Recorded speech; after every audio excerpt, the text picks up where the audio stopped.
Hello दोस्तों, आपका स्वागत है हमारे चैनल इंडियन अफेयर्स पर। और आज हम बात करेंगे इंडिया और एससीओ के बारे में। इंडिया ने पास्ट में ऐसी सिचुएशंस फेस की है जिसमें से उभर कर आना बहुत मुश्किल था, लेकिन आज जहां इंडिया ने ये मुकाम हासिल कर लिया है कि बड़े बड़े ऑर्गेनाइजेशंस में इंडिया की बात को न केवल सुना जाता है बल्कि उस पर एक्शन भी लिया जाता है, यहाँ तक पहुँचना इतना आसान नहीं था। और अगर हम ऐसे ही एक बड़े ऑर्गेनाइजेशन की बात करें जहाँ इंडिया का कंट्रीब्यूशन बहुत ज्यादा मायने रखता है, तो वो है एससीओ यानी शांघाई कोऑपरेशन ऑर्गेनाइजेशन, जिसे यूं तो चाइना ने बनाया है, पर इसमें इंडिया की इम्पोर्टेंस उतनी ही है जितनी की इस ऑर्गेनाइजेशन को बनाने वाली कंट्री की। और इसीलिए 2023 में इंडिया शांघाई कोऑपरेशन ऑर्गेनाइजेशन की प्रेसिडेंसी को होल्ड करने जा रहा है, जो कि इंडिया के लिए एक गर्व की बात है। पर उससे भी ज्यादा खुशी की बात ये है कि इंडिया की राइवल कंट्री यानी चाइना इस प्रेसिडेंसी को पूरी तरह से सपोर्ट कर रही है। हाल ही में एससीओ की 22nd समिट ऑर्गेनाइज की गई थी, जिसमें चाइना के प्रेसिडेंट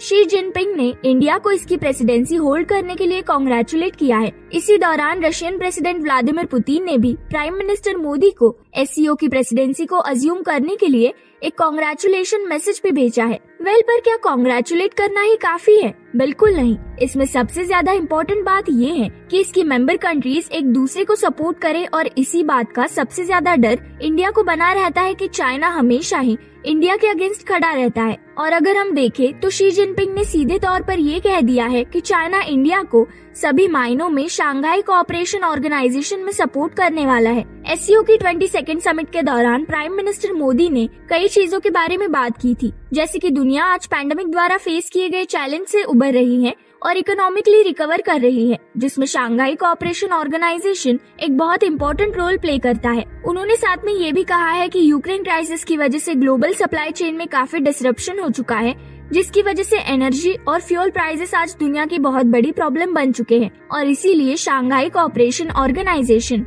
एक रिलायबल, रेजिलिएंट और डाइवर्सिफाइड सॉल्यूशन लेकर आएगा, जो इन सप्लाई चेन को फिर से बनाने में काफी मदद कर सकता है। और अगर हम ध्यान दें तो नरेंद्र मोदी ने अपनी ये पूरी स्पीच हिंदी भाषा में दी थी, जो कि इंडिया के लिए एक और गर्व की बात है। Shanghai cooperation organisation bloc global GDP का 30% कंट्रीब्यूट करता है, और वही ये वर्ल्ड पॉपुलेशन का 40% भी है, जो ग्लोबल प्रॉब्लम्स को सॉल्व करने में काफी हेल्प कर सकता है। दोस्तों, इस बारे में आपकी राय हमारे साथ जरूर शेयर कीजिए, और ऐसी ही नई वीडियोस को देखने के लिए चैनल को लाइक, शेयर और सब्सक्राइब करना मत भूलिए।